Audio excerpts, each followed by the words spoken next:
This is about the 6th time I've tried to do your microscope crash course video in under like 5 minutes, so let me try one more time.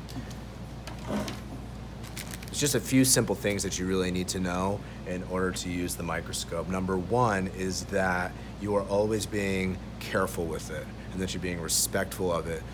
It is a $200 item and it's a precision instrument, meaning that it's really, really delicately put together. So if you knock it around and you hit it or you drop it, it's going to mess up the lenses and it won't focus as well. So you've always got to be careful with it. So we do a couple things to make sure we're being careful. We always leave the cover over it to keep the dust from getting inside of the lenses.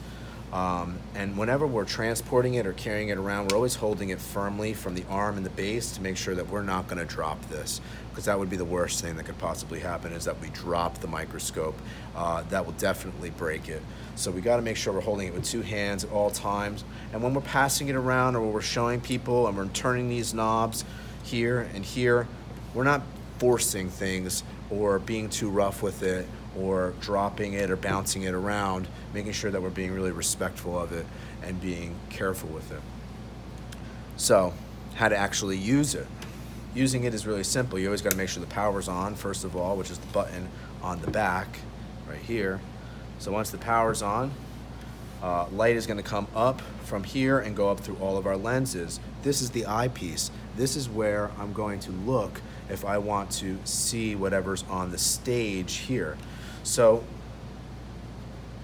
when I'm looking through the eyepiece, it goes through one of these three lenses. Your microscopes have three lenses, and if you just rotate the nose piece, you're going to see it moves and clicks and moves and clicks into new positions, and you have three options. The red one is the lowest power, the yellow one is the medium power, and the blue one is the high power. So whichever one is set in this position is the one that you're using, the one that's pointed straight down. So as a rule of thumb, you always start on the red one, the little one, the low power, because it's easier to find your focus on that setting. So here I have my cork slide. So I'm going to set it underneath the clips on the stage, and I'm going to make sure that that specimen's in the center of the hole on the stage. Then once I've set that up correctly, I'm going to make sure that I have the red lens clicked into place. Once I've done that, the one thing I have to make sure I do to get focused is I have to raise the stage, that's black platform here, all the way up. I do that by turning this large knob called the coarse adjustment knob. The coarse adjustment knob moves the stage very quickly.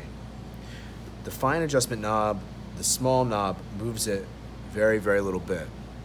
So these are the knobs that you use to focus the image. So for starters, you always got to raise the stage all the way up and make sure that it's in the low power position. Once I've done that, I should be pretty close to in focus. So I'm going to look through the eyepiece and see what I see.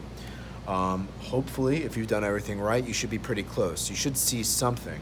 Try moving around the slide to see and make sure that it's in the center, and then use the large knob to get a perfectly clear and crisp picture.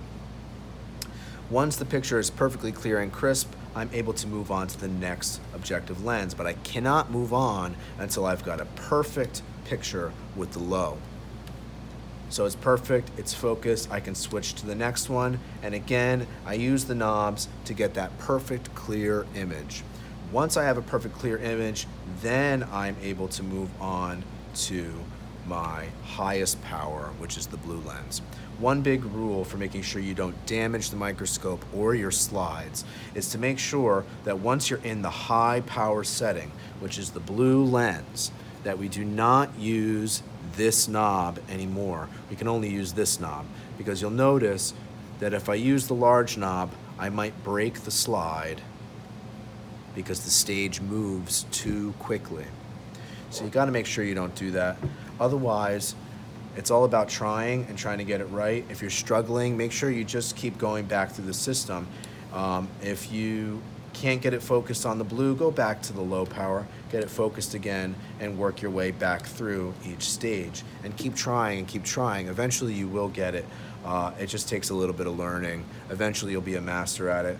When you're ready to put it all away, all you have to do is lower the stage again, make sure it's in low power, take away the slide, make sure you don't leave the slide on there, and make sure you turn the power off so the battery doesn't die. Once you've done that, you can close it back up, cover it up, and carefully carry it to the microscope closet if you have to. But that's really it. That's how to use the microscope. And as long as you follow those simple guidelines about being respectful with it and taking care of it, we should be able to make a lot of interesting discoveries on it. So good luck.